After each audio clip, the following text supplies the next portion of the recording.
Well, there's some great news for a friend of yours, well, a friend of ours in this era. It's written in the Observer. Cactus Jack signed a contract, I believe, for 1 or 2 years. It wasn't too terribly long before this that he was actually mentioned as being one of the best unknown wrestlers in the world. And now he's going to get a shot back here in WCW. Um, how excited were you to have Mick Foley on the roster here in 1991? Very, because still the character of the man, the integrity of the human being has not been altered. He's still reliable, dependable, good-hearted, willing to help others, great teammate. And so getting him on that dysfunctional team, I thought at least was going to give us a chance to add a little bit of stability to a paranoid roster. You got a roster that's got people on it that are toward the end of their run. They know it. They don't want to give it up. You got other guys on the roster that are new, that see a chance to work on national television, on TBS, but their sense of urgency is there. They're young. They think that time was never going to be repeated, which is not true. So anyway, I was glad that we got Mick, and you want to get more of Mick, more Mick Foley's. There just aren't many of them, but he was the right kind of guy for us, and he still is for any company, no matter what he's doing. I love Mick Foley. He's a good man. He has a good heart, and anytime I can work with Mick or help Mick out in my everyday life, I'm always willing to do so. Heck yeah. Anybody who meets Mick Foley loves Mick Foley. Yep. Steve Austin is already back in action. He dislocated his knee, and a week later, he was back at it. Somewhere along the way, Diamond Stud would suffer some sort of leg injury over the weekend. And it's in the Observer here that Big Van Vader hopes to return at the end of October. This is an interesting era for professional wrestling. The WWE is offering opportunity, and you're getting paid strictly on the houses. WCW is still more often than not putting guys on downside guarantees or guaranteed contracts, said differently. And anytime that happened, it would always bring into question the legitimacy of an injury claim. And I don't know that that was always fair, but certainly wrestler brain would have you start to sort of gamify and wonder, hey, is there a way they could be working an angle? I mean, this is an industry that yes, Conrad, you're right, you little dirty bastard. Of course there was.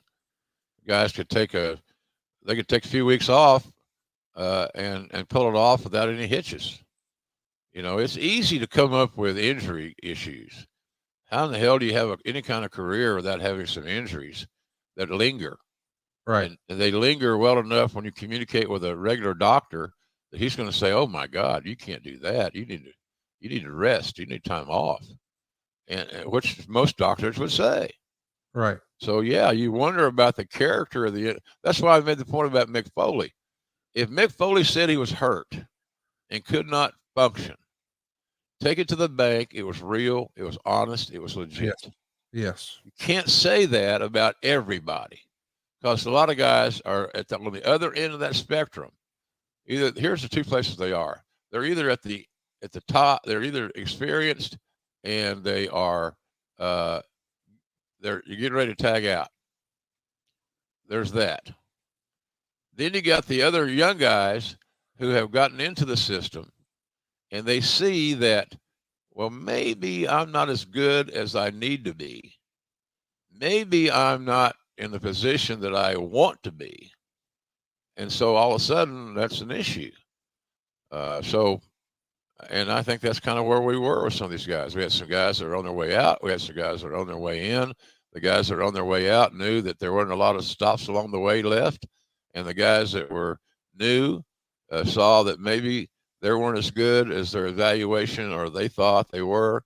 And all of a sudden, boom, they're on that short train. So it was just hard.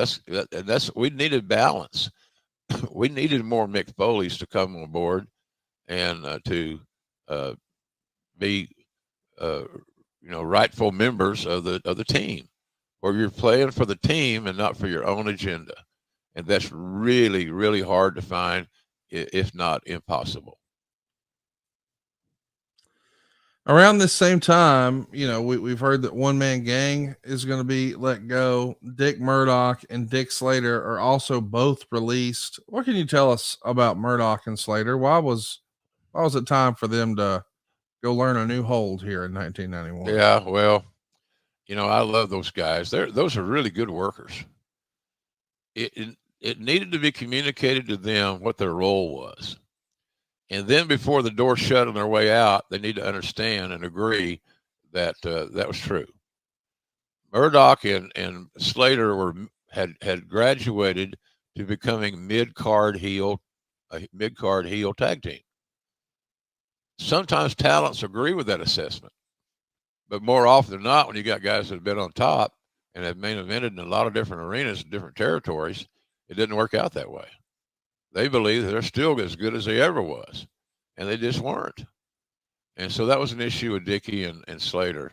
They just didn't think there was any drop off, and there were a step or two off, but they were still good enough to participate and contribute to the mid card, except they didn't believe they were mid carders. So what you got to do is you got to either solve the problem or eliminate it. Mm.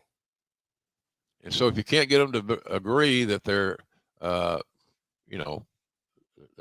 you're right, that they do have value, but it's in the mid card. If you can't get them to agree with that, the other alternative is to fish or cut bait. You cut bait and move on. And that's where we were with those guys like that. There were a lot of guys like that. I wish we could have kept them because they could have helped the younger talents learn how to get over. SaveWithConrad.com. My name is Rajiv. I'm in Sacramento, California. I came to Save with Conrad because I've heard Conrad talk about how he helps people all the time save money and the best route to go for getting some mortgages and finances done. And having heard so many different testimonials in the past, it made the most sense to go this route. We were in the market for a new house and we wanted to know what we could afford. So we spoke with Steve and then Diane to get through the pre-approval process to see what we could afford. And then once we were able to understand that aspect of it, that was when we were able to shop around for a house to get a mortgage through Save with Conrad. Everybody on the team was great. Everybody really explained everything fully to where it was more in like layman's terms to where I could understand it as someone not in the business or having shopped around for houses too many times. So being able to understand every step of the process and talking with everyone on the team about that was really, really helpful. And it made me feel really confident that I was going the right route. I would definitely recommend Save with Conrad to others. I know that sometimes people look at it and they go, oh, they're based in Alabama, what could they help me with? But I'm out here in California and they were able to square everything away and get things done really quickly, as opposed to sometimes even people out here don't move as quickly as the Save with Conrad team. So everything was really well done, really efficient, and I would definitely recommend Save with Conrad to others. My name is Rajiv. I'm in Sacramento, California, and I was able to get into my dream home with SaveWithConrad.com. NMLS number 2129, equal housing lender. SaveWithConrad.com.